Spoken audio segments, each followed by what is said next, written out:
I'm here at the Farmington Canal Heritage Trail, which is a popular bike path for New Haven residents. However, not all city-goers use this trail as a means of transportation willingly.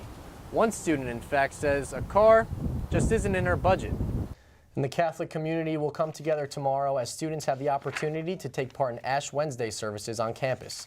Pastor Tom Holmes has even gone as far as traveling across the entire world to extend a helping hand.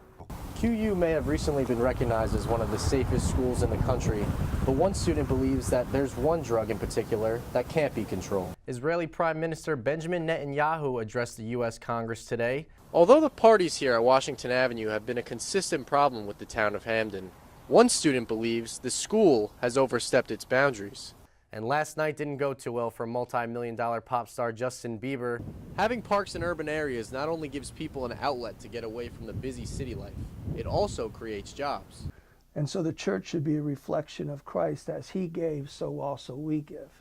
Members here at the Whitney Avenue Church of Christ believe that religion plays a huge role in their giving back to the community. Tom Holmes is the pastor of the church, and he says helping others isn't a necessity, but a want. But our giving is not something that we do to gain merit from God or to gain any points, if you would, to gain heaven. It's done out of the heart of the Christian who recognizes that giving is just part of the Christian life. One of the more successful and popular events the members of the church partake in is the food drive. They gather all types of canned goods and drinks and give them out to the less fortunate. And we've also worked together with a group here in the city of New Haven that reaches out to the homeless, so the homeless shelters, as well as working also with the women's programs in the city that take care of those women who've been abused or neglected. Helping others doesn't just stop at food drives and charity events. Pastor Tom Holmes has even gone as far as traveling across the entire world to extend a helping hand.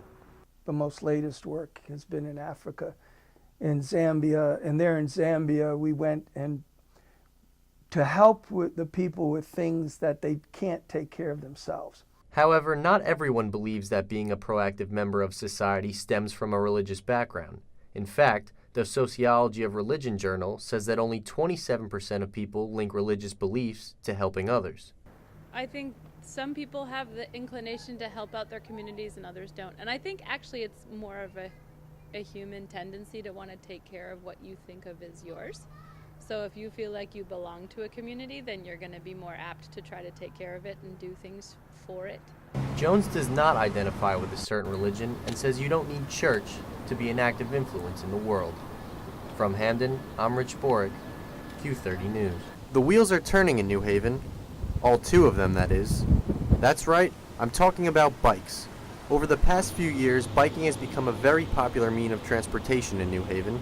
Residents of the city say the less cars, the better. Anything to cut down the amount of cars that you have on the freeway, I'm definitely for it. Bikes, mopeds, walking, jogging, however you want to go. Cut down on the amount of cars. Even though biking is gaining popularity, cars still primarily dominate the roads.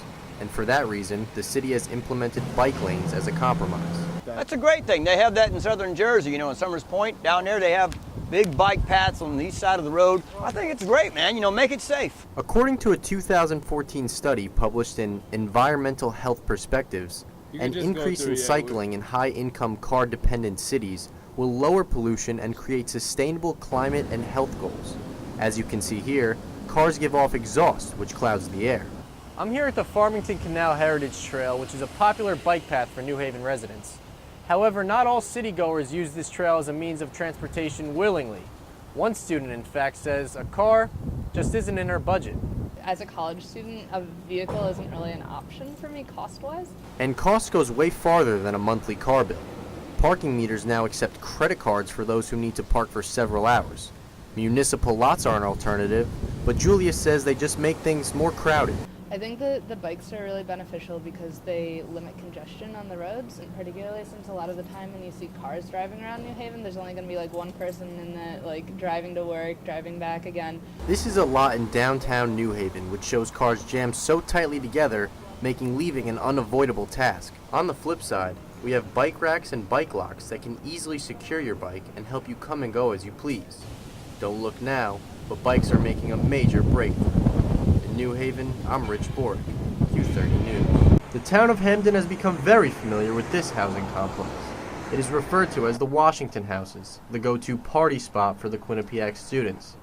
The homeowners are keeping police busy, but the neighbors don't seem to mind. No problems whatsoever, none. Donna Burke lives across the street from the complex and says the wild weekend ragers are the least of her concerns. And they don't disturb anyone. Like my husband and I both said, we saw the very first party they had. It wasn't that it was noisy, we just happened to wake up, there were flashing lights. It had nothing to do with the amount of noise and the amount of people. It's not been a problem at all. The residents of the three homes share a common backyard where the parties take place. Around 400 students attend these parties each weekend and never fail to leave their mark. The neighbors might not be concerned, but the homeowners are trying to keep cops out. So now, since the party, we actually put up a 6-foot fence around our whole yard. So from 3 different sides, it's blocked off. We're trying to take every measure we can to not have the police come ever again.